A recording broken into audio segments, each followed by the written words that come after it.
우리 한국 사람들은 나라가 좀 땅덩어리가 국토가 좀 작은 데서 태어나서 그런지는 모르겠지만은 유달리 큰 것을 좋아합니다.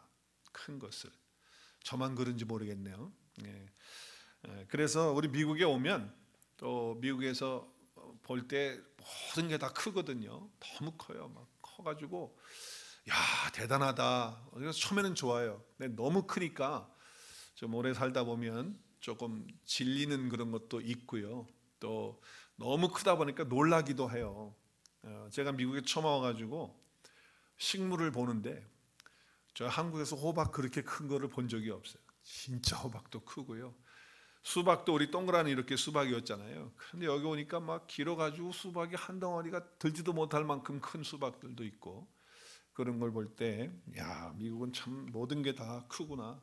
위로도 크고 옆으로도 넓고 그러다 보니까 사람들도 그런 것 같아요. 그래서 뭐 저는 조금 그래도 좀 다른데 보통 우리 한국분 체형에는 미국 사람들 라지를 잘 못 입잖아요. 그냥 우리는 스몰이나 미디움 정도를 입어야지 맞는 이제 그런 상황이잖아요. 또 제가 미국에 와가지고 처음 여행을 쭉 하는데 미국이 너무 큰 거예요. 너무 넓은 거예요. 그러니까 흥분이 되더만요. 조그만 나라 살다가 큰 나라 와서 구경을 하니까 끝도 없어. 얼마나 큰지 말이죠. 그런데 지금 이제 오래 살다 보니까 너무 크다 보니까 넓다 보니까 불편한 게 많아요. 만나고 싶은 사람들도 가족들도 사실 미국에 살거든요. 그런데 이게 만나기도 힘들어 너무 멀어서. 그래서 조금 아쉬운 그런 부분들도 있어요. 미국이라고 하는 그 한자의 이름이 그 나라 우리 한국말로 미국 그 미자가 아름다울 미 아니에요. 그리고 나라 국자. 그래서 아름다운 나라다 미국이다 그래요. 근데 제가 미국을 다녀보니까 또 살아보니까 미국이라고 하는 이름보다는 대국이다 이렇게 이름을 붙이는 게 더 합당할 것 같다는 생각을 해본 적이 있어요. 나라가 워낙 크니까 대자는 큰 대자예요. 그래서 아주 그냥 큰 나라다 이렇게 표현하는 그런 나라의 이름으로 써주면 좋지 않을까 하는 생각을 해봤다는 거죠. 우리 한국도 이름이 좋아요. 한국이라고 하는 이름이 얼마나 좋은지 몰라요. 근데 이 한국이라는 거는 우리 나라의 그 국호는 대한민국이죠. 그 약자가 한국인데 그 한자가 한국이라고 할 때 한자가 한문이 아니고 고대로부터 우리 말에서 내려오는 거라고 그래요. 우리말이래요. 우리말. 순수 우리말. 그래서 그 한자가 위대하다, 높다, 우두머리다 라고 하는 그런 뜻이라고 해요. 그런데 한국 그러면 그럼 어떻게 되는 거예요? 해석을 하면 위대한 나라, 높은 나라, 우두머리 된 나라 뭐 이런 의미가 한국이라는 그런 의미라는 거죠. 근데 대한민국이거든요. 우리 국호는 대한민국. 그 앞에다가 클 대자로 썼어요. 큰 대자. 그래서 대한민국. 근데 우리 월드컵 할 때 응원하는 거 보니까 그냥 대한민국 이러지 않더라고요. 어떻게 하죠? 시작. 왜? 대자를 길게 끌어야 돼. 대한민국. 그러니까 큰 거를 항상 강조를 하는 나라예요. 우리가 너무 작다 보니까 항상 큰 거를 강조하는 것 같아요. 대한민국 그렇게 하잖아요. 크게. 그래서 박수를 친다고요. 그래서 우리 한국에 가보면 여러분 그 한국에 큰 집들이 있거든요. 근데 우리는 그걸 갖다 대궐이라고 그래. 대궐. 거기다 대자를 써가지고. 근데 아틀란타 와서 살아보니까 제가 캘리포니아 살 때는 잘 몰랐는데 아틀란타 와서 살다 보니까 대궐은 여기 다 있는 것 같아. 진짜 대궐은. 진짜 큰 집들이 여기 다 있는 것 같더라. 그런 생각을 해요. 한국에서 술을 좋아하시는 분들도 우리 그냥 술 마시러 가자 그러지 않았어요. 옛날 분들이 계신지 모르겠는데 그런 표현을 했는지 모르겠지만은 우리 대포 한잔 하러 가자. 대포가 그 대자가 큰 대자. 포는 마시. 그러니까 크게 마시러 가자. 대포. 근데 그것도 모자라 가지고 앞에다가 왕자를 붙여요. 왕대포 마시러 가자. 그러니까 우리는 뭐가 작아서 그런지 몰라도 항상 큰 거를 선호해. 큰 거를. 그래서 여러분 다리 이름을 지을 때도요. 우리 한국은 그냥 다리 이름이 아니에요. 앞에다가 항상 뒤에다가 대자를 써요. 그래서 제가 자주 건너 다녔던 다리가 천호대교, 잠실대교인데 여러분 그냥 다리가 아니고 대자를 붙여서 대교라고 그러잖아요. 제가 중학교 때 우리 학교 바로 뒤에 강남대로가 다녔어요. 강남대로. 그래서 그 이름이 강남대로인데 대로가 2차선이야. 2차선. 근데 강남대로라고 그렇게 이름을 붙였어요.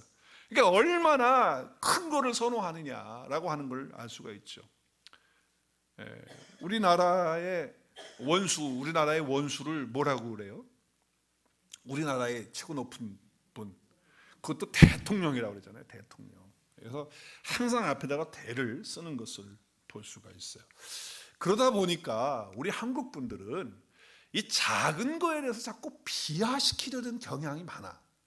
어떤 민족보다도. 왜 그런지 모르겠어요. 그래서 작다 그러면 무시해요.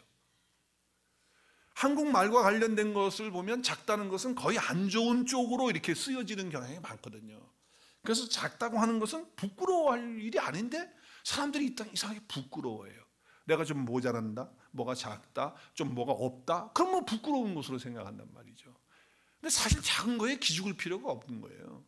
작은 것이 소중한 거고, 우리나라 말에 작은 고추가 맵다는 그런 말도 있어요. 아무튼 어찌 됐든지 간에 지금 현실이 좀 어렵고 뭐 힘들고 좀 뭐가 작아서 좀 어렵다라고 할 때 그걸 부끄러워할 이유가 없다는 거예요.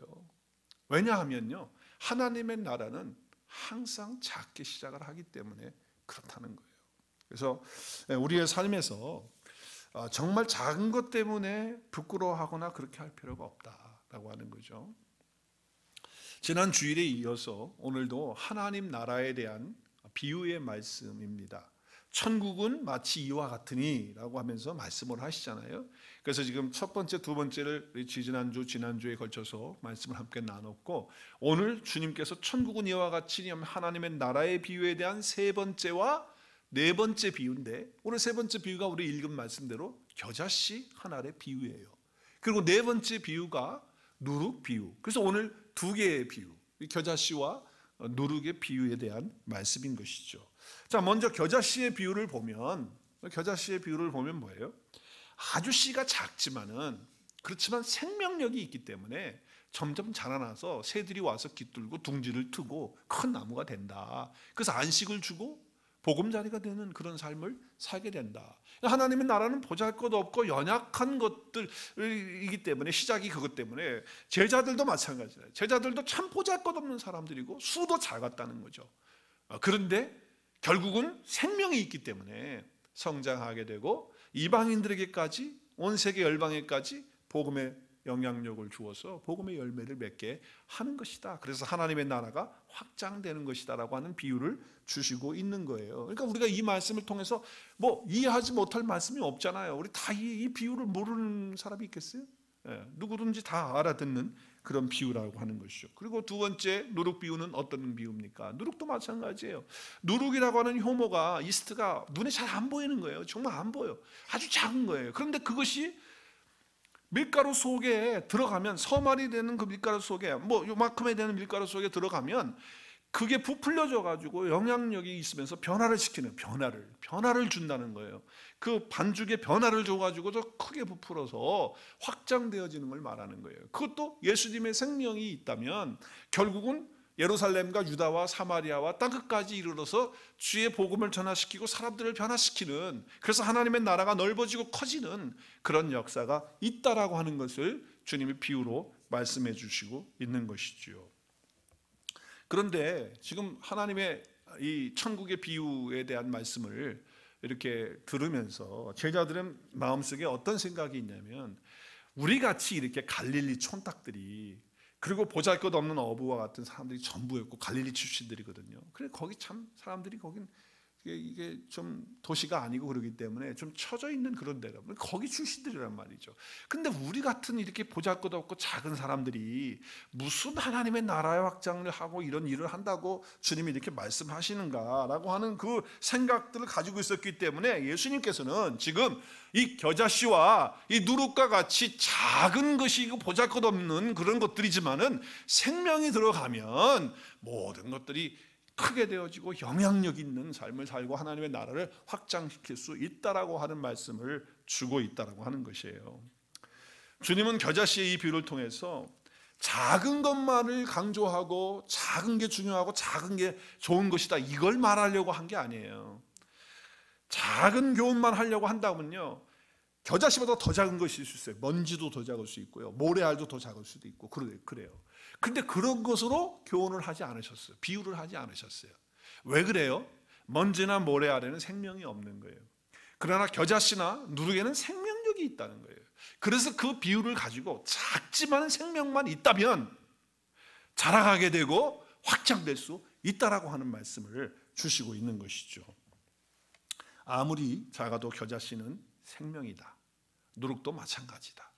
그러니까 효소라는 것은 눈에 잘 보이지 않지만 생명력이 그 안에 있다. 그러니까 뭐가 크냐 작냐 우리 눈에 볼 때, 또 내가 뭘 많이 가지고 있다 가지고 없다 라고, 가지고 있지 않다라고 하는 그것이 문제가 아니라 가장 중요한 것은 뭐냐, 예수님의 생명이 내 안에 있느냐 없느냐 하는 것이 이 세상에서 가장 중요한 것인 줄로 믿습니다. 예수님의 생명이 정말 내 안에 있느냐, 정말 있느냐. 내 안에 예수님의 생명만 있다면 지금 비록 작아도, 지금 보잘것도 없어도 문제가 안 된다는 거예요. 반드시 그 생명의 역사는 나타나게끔 되어져 있으니까. 복음 안에는 생명이 있습니다. 그 복음은 예수님이세요. 예수님은 길과 진리와 생명이 되시는 그런 분이세요. 그렇다고 한다면 하나님의 나라에서 중요한 것은 바로 생명이 있느냐 없느냐라고 하는 거예요. 오늘날 우리 교회 안에도요, 한번 가만히 보세요. 얼마나 많은 사람들이 교회에 있는지 몰라요. 정말 교회 다니는 사람 많아요. 전도 다녀보면요, 다 나간다 그래. 예수님 믿냐 그러면 나간다 그래. 한번 해보세요. 나가요 그래요. 다 나가요. 내가 언제 나가냐고 물어봤어. 예수님 믿냐고 물어봤지. 전부 한번 해보세요. 가서 만나는 사람들, 한국 사람들한테 한번, 한국 사람 말고도 외국 사람한테도 한번 해보세요. 당신 예수님 믿냐고, 예수님이 당신 안에 계시냐고 그렇게 물어보세요. 그러면 뭐라고 하는지 교회 나가요 그래. 아니 대체 교회 나가는 거하고 지금 내가 질문 던지는 거하고 어떻게 이게 연결이 되는지는 모르겠지만 나간다는 거예요. 내가 무슨 자기는 교회 내가 끌고 가려고 하는 사람처럼 느끼나 보죠.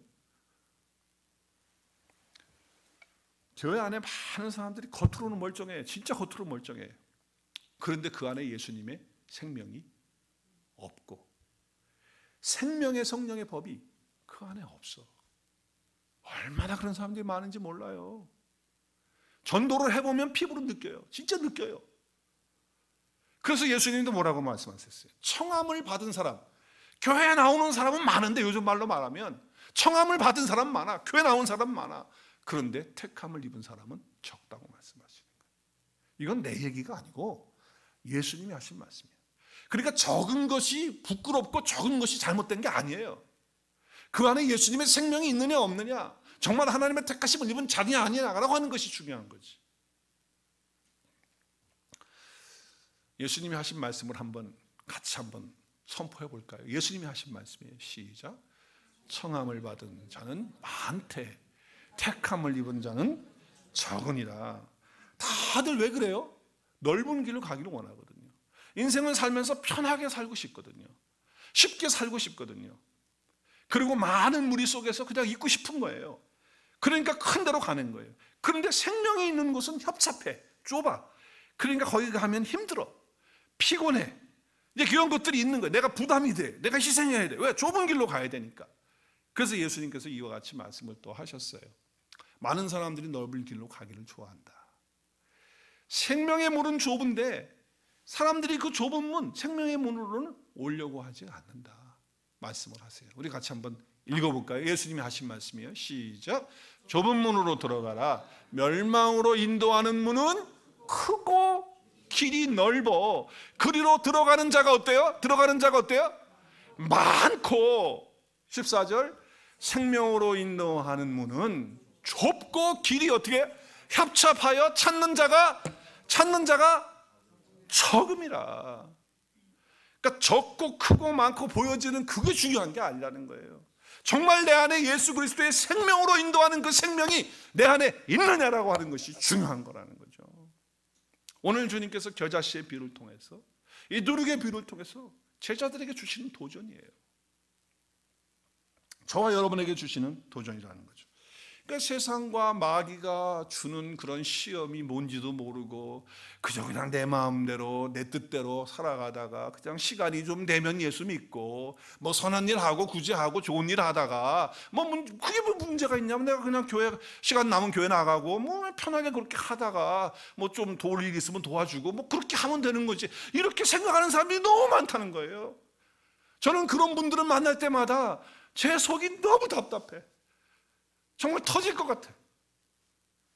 정말 예수님의 생명이 자기 안에 있는지 점검해 보질 않는 거예요. 여러분 안에 예수님의 생명이 있나요? 성령님은 생명이신데 그 생명이 되시는 그 성령님이 여러분 안에 계신가요? 솔직하게 우리 한번 우리 자신을 들여다보자, 그런 얘기죠. 성령님이 내 안에 계시다는 것은요, 무슨 특별한 사람만 아는 게 아니에요. 여러분 안에 정말 예수님의 생명이 계시다면 생명이 우리 안에서 역사될 수밖에 없다는 거예요. 여러분 그걸 늘 확인하고 확증하고 늘 점검해야 되는 거예요. 그게 잘 안 돼요? 그러면 물어보세요. 성령님, 주님 나 이렇게 살면 진짜 영원한 생명 안에서 내가 구원을 이룰 수 있습니까? 하나님께 좀 물어보세요. 그게 안 와요? 그럼 물어보세요. 하나님, 이 문제에 좀 답을 주십시오. 우리 안에 성령님 계시다고 말하는데, 내 안에 성령님 계시다고 성경은 말하고 있고 목사님 맨날 그렇게 설교하는데 정말 내 안에 성령님이 계신지, 그래서 내가 성령님 때문에 그 생명 때문에 내가 구원 얻고 천국 가는지 하나님 아버지께 좀 물어보란 말이에요. 그러면 여러분 안에 성령님이 계시다면 하나님께서 여러분에게 알려주실 거예요. 알려주세요. 확증을 해주신다고. 확증. 내 안에 생명이 있고 성령님이 함께 하신다는 것을 알려주시는 것이죠. 여러분이 예수님을 믿고 영접하면 그분이 내와 함께 하시는 거 아니에요? 내 안에 함께, 내가 주님 안에, 주님이 내 안에 함께 계시는 거란 말이죠. 그때 어떻게 되는 거예요?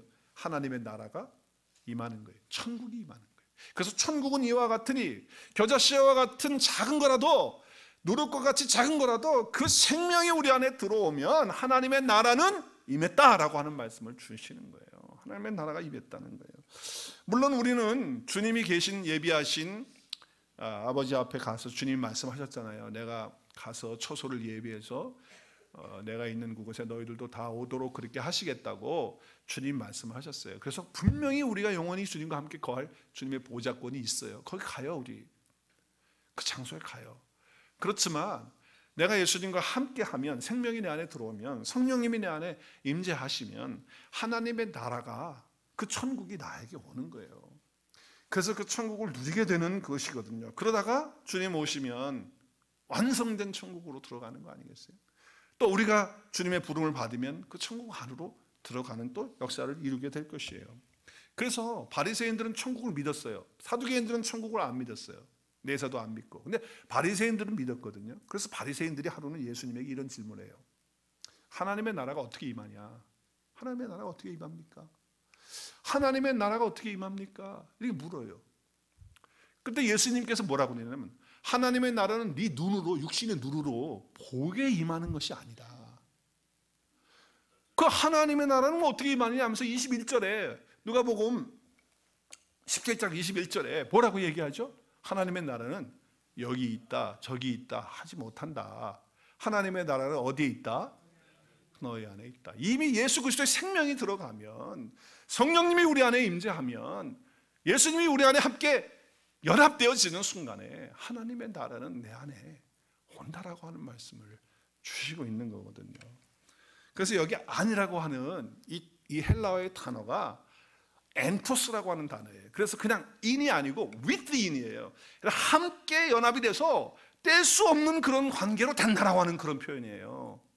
엔토스라고 하는 거는, 엔은 그냥 아닌데 엔토스는 연합이 돼서 함께 있는 거예요. 인사이드에 들어서 같이 사는 걸 말하는 거예요.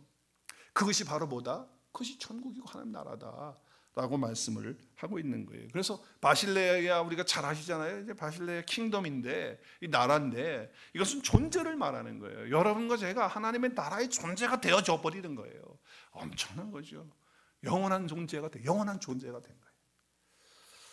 거예요. 겨자씨와 이 누룩의 비유를 통해서 하나님께서 이와 같은 말씀을 주시는 거예요. 그러니까 하나님의 나라가 우리 안에 있는데, 아니 뭐가 좀 세상에 있는 것들이 조금 뭐 물질이 남보다 작을 수도 있고, 또 우리 교회 숫자가 뭐 인원이 좀 작을 수도 있고, 뭐 그럴 수도 있는 거 아니겠어요?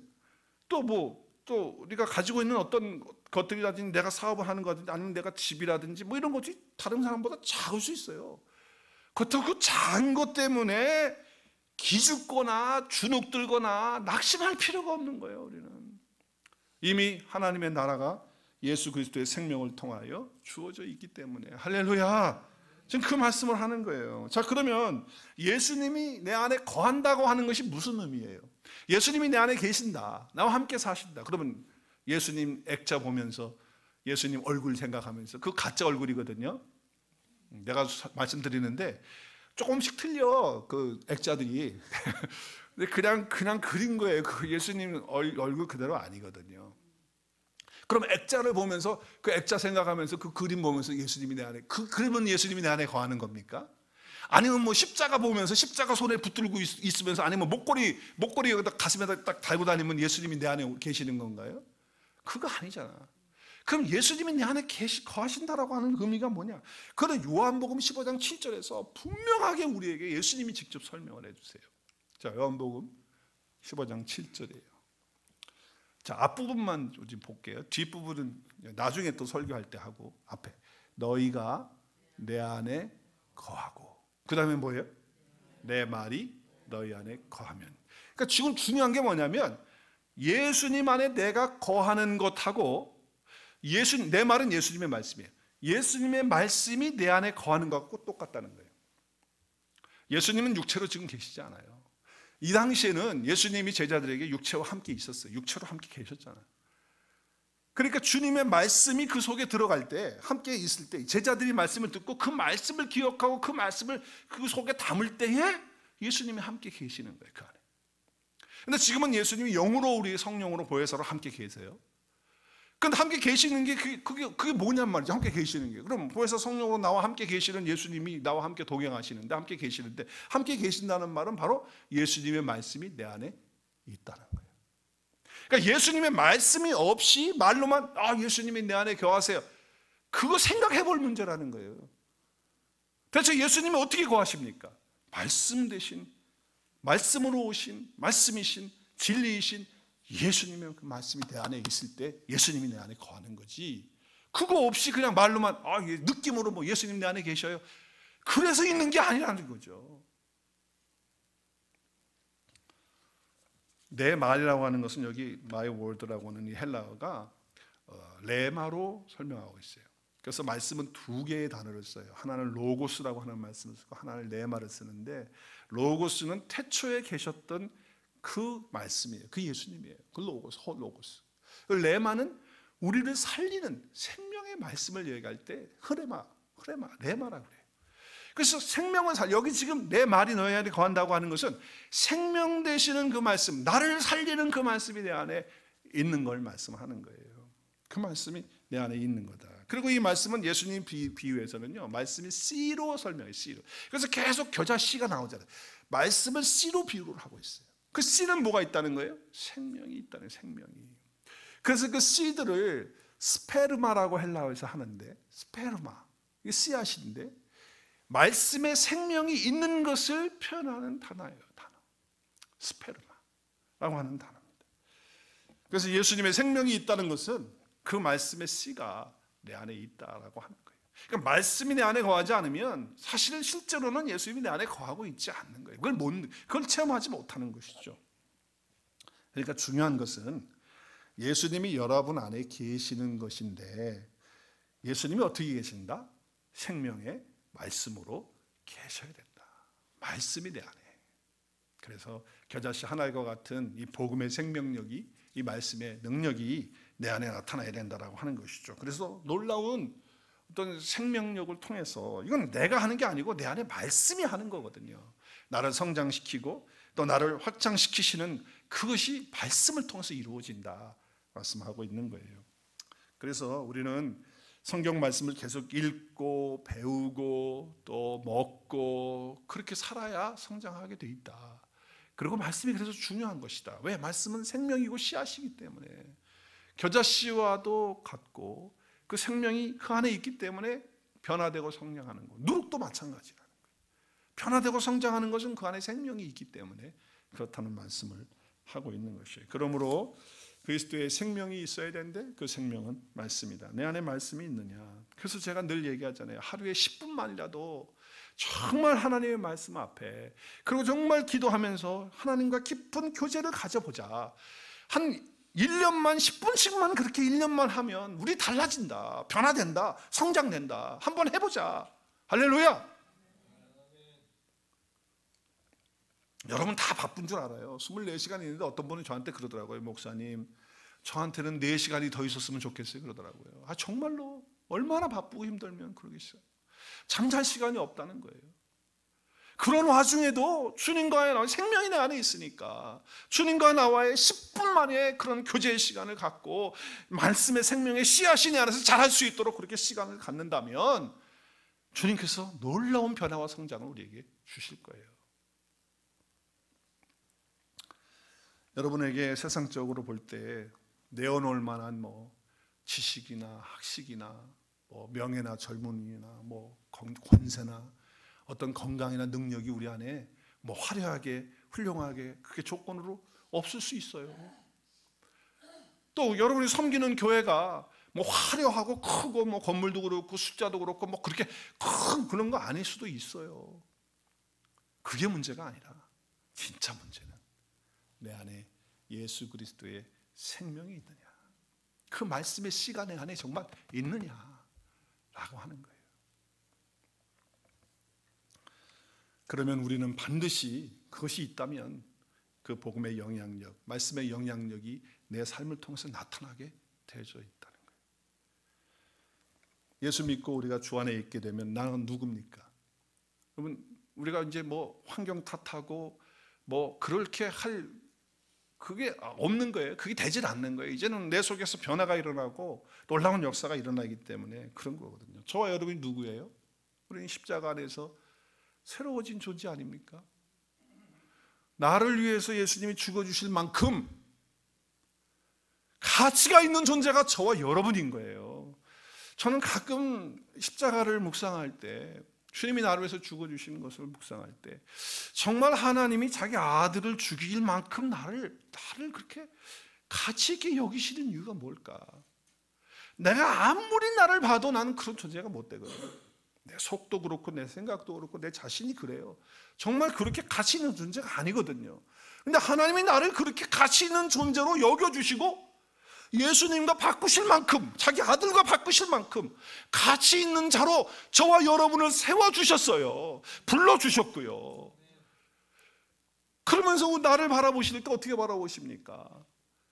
얼마나 보배롭고 존귀한 자인지 하나님이 나를 보면서 그렇게 기뻐하신다는 거예요. 즐거워하신다는 거예요. 그런 존재가 저와 여러분이라는 거예요. 여러분, 이게 확신이, 이게 내 안에 있으면요, 세상에 주어지는 게 많고 크고 적고 많고 그게 무슨 나한테 영향을 주겠어요. 제가 여기다가 맨 밑에 썼는데, 내가 어떤 존재냐, 온 우주와도 바꿀 수 없는 존재가 바로 나이다. 큰 소리로 시작. 온 우주와도 바꿀 수 없는 존재가 바로 나입니다. 믿으십니까? 네, 정말 우리는 어떤 것도 바꿀 수 없는 거예요. 그런 존재가 내가 된 거야. 누구 안에서? 예수 그리스도 안에서. 그 말씀 안에서 그렇게 됐다는 거예요. 복음 안에서 그렇게 됐다는 거예요. 이 생명이 우리 안에 있기 때문에 우리는 반드시 변화되고 성장될 줄로 믿습니다. 그리고 다른 사람들에게까지 그 복음의 영향력을 줄 수 있는 자가 될 줄로 믿습니다. 내 안에 생명만 있다면, 정말 우리 각 사람 한 사람 한 사람 속에 예수 그리스도의 그 복음의 생명이 있다면, 그 말씀의 씨앗이 있다면 반드시 그렇게 되어질 수밖에 없다라고 하는 것을 주님이 말씀하시는 거예요. 그러니까 우리가 점검할 건 뭐예요? 정말 내 안에 예수의 생명이 얼만큼 풍성하게 자리 잡고 있느냐라고 하는 거예요. 하나님께서 이스라엘 백성들을 책망하실 때 두 가지 제약을 가지고 책망하셨어요. 에레미야서에 보면 두 가지. 그 두 가지가 뭐냐면 생수의 근원 되신 하나님을 버린 거. 하나님이 뭐의 근원이 되신다고요? 생수의, 인생의 모든 목마름을 다 해결하실 수 있는 분이 하나님인데 그 생수의 근원이신 하나님을 버렸다는 거예요. 또 한 가지는 자기 스스로 뭘 해보려고 하는 거예요. 인간은 하나님 없이도 내가 뭘 해서 할 수 있다는 거예요. 그래서 자기가 뭘 파요? 웅덩이를 왜 파요? 거기다가 물 담아놓고 물 쓰려고. 근데 그 웅덩이가 어떤 웅덩이라고요? 터진 웅덩이야. 웅덩이가 터졌어. 그러니까 어떻게 물을 갖다가 담아놓으면 있으면 좋을 텐데 다 빠져나가고 없는 거예요. 그러니까 이거를 갖다가 채워놔도 만족이 없고 저거를 갖다가 채워놔도 만족이 없고 별의별 짓을 다 마약도 해보고 뭐 술도 먹어보고 뭐 여자도 바꿔보고 남자도 바꿔보고 별걸 다 해도 만족이 없어. 터져 있어. 다 빠져나가. 자기 스스로 무엇인가 해보려고 하고 자기 스스로 하나님처럼 해보려고 하는 거죠. 결국 망하는 길이다 말이죠. 그래서 타락함으로 생수를 잃어버렸죠. 그리고 인간의 노력으로 뭘 해보려고 하는 그런 상황 속에서 하나님의 은혜 가운데 살지 않고 자기의 노력으로 자기의 의로 살려고 하니까 거기는 만족도 기쁨도 행복도 아무것도 없는 거예요.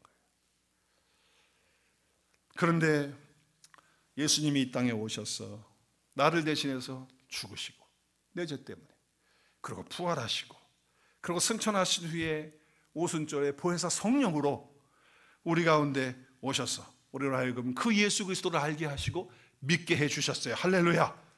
그래서 우리 안에 누가 오신 거예요? 이제 하나님의 영이신 성령님이 생명으로 우리 가운데 오셨어요.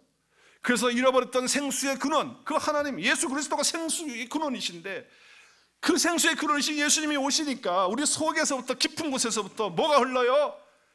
생수의 강이 흘러 넘치는 존재가 저와 여러분이 된 거예요. 아멘. 그래서 여러분 성령님이 우리 안에 오시면 영생을, 그 영원한 생명의 생수를 마시게 되는 거예요. 우리 한번 예수님이 말씀하신 수가성 여인에게 말씀하신 말씀을 오늘 우리가 그대로 받았으면 좋겠어요. 같이 읽겠어요? 시작. 내가 주는 물을 마시는 자는 영원히 목마르지 아니하리니 내가 주는 물은 그 속에서 영생하도록 솟아나는 뭐예요? 샘물이라. 터진 웅덩이가 아니고 솟아나는 샘물이 되니까 퍼주고 퍼줘도 또 나와. 만족이 있는 거예요. 남을 갖다가 도와주고 내가 뭘 해주고 다 해줘도 말씀을 주고 은혜를 주고 섬겨주고 다 해도 내가 드라이아웃 돼가지고 나 번아웃 돼서 그게 아니고 또 샘물이 나와서 또 기쁨이 오고 평강이 오고 감사가 오고 할렐루야. 성령께서 우리 속에서 생명으로 이렇게 역사해 주신다. 뿐만 아니라 예수님께서 명절 끝날에 종교 생활하고 있는 목마른 영혼들을 향하여 이렇게 말씀하셨어요. 서서 큰 소리, 너무 안타까워서 큰 소리로 시작. 누구든지 시작. 누구든지 목마르거든 내게로 와서 마시라. 나를 믿는 자는 성경에 이름과 같이 그 배에서 뭐가? 생수의 강이 흘러 나오리라. 생수의 근원을 잃어버렸는데 이제 생수의 근원을 찾아서 생수의 강이 흘러 넘치는 거예요. 그걸 뭘 가리켰다고요? 그게 앞으로 받을 성령. 제자들이 아직 성령 못 받았어요. 우리는 다 성령 받은 자들이에요. 그렇다면 우리 속에 생수의 강이 흘러 넘치는 거라는 거예요. 넘치는 거예요. 여러분, 지금 우리가 아무리 좀 보잘것 없는 것 같고 그렇다 할지라도 오늘 겨자씨를 생각하세요. 겨자씨 안에는 뭐가 있다? 생명이 있다. 성령께서 주시는 생명, 예수님의 생명이, 말씀의 생명이 그 안에 있는. 누룩 속에, 그 작은 누룩 속에 잘 보이지도 않는 그 누룩 속에 뭐가 있다? 생명력이 있다. 그래서 어떻게 된다? 우리가 성령 안에 그렇게 거하게 되면 영원히 목마르지 않고 영생하도록 솟아나는 샘물이 돼서 우리 배에서부터 생수의 강이 흘러넘치는 그런 역사가 있다, 그 말이죠. 그러면 아무리 우리가 지금 비록 작다 할지라도 우리가 가진 것이 별로 많지 않다 할지라도 반드시 성장하고 반드시 확장되어서 많은 영혼들을 그리스도 앞으로 인도하고 하나님의 나라를 확장하게 되는 놀라운 역사가 저와 여러분을 통해서 반드시 이루어질 줄로 믿습니다. 오늘 그런 확신을 가지고 그런 믿음을 가지고 하나님 앞에서 날마다 점검할 것은 내가 그 생명을 풍성히 누리고 있느냐. 한번 따라하겠습니다. 도적이 오는 것은 죽이고 멸망시키려는 것뿐이요 내가 온 것은 양으로 생명을 얻게 하고 더 풍성히 얻게 하려 하십니다. 할렐루야. 여러분 안에 이 생명이 풍성해지면 풍성해질수록 하나님의 나라는 넓게 크게 확장될 줄로 믿습니다. 그런 은혜가 저와 여러분 가운데, 우리 온누리 가운데 있어지기를 주 예수 그리스도의 이름으로 축복합니다. 함께 기도하겠습니다.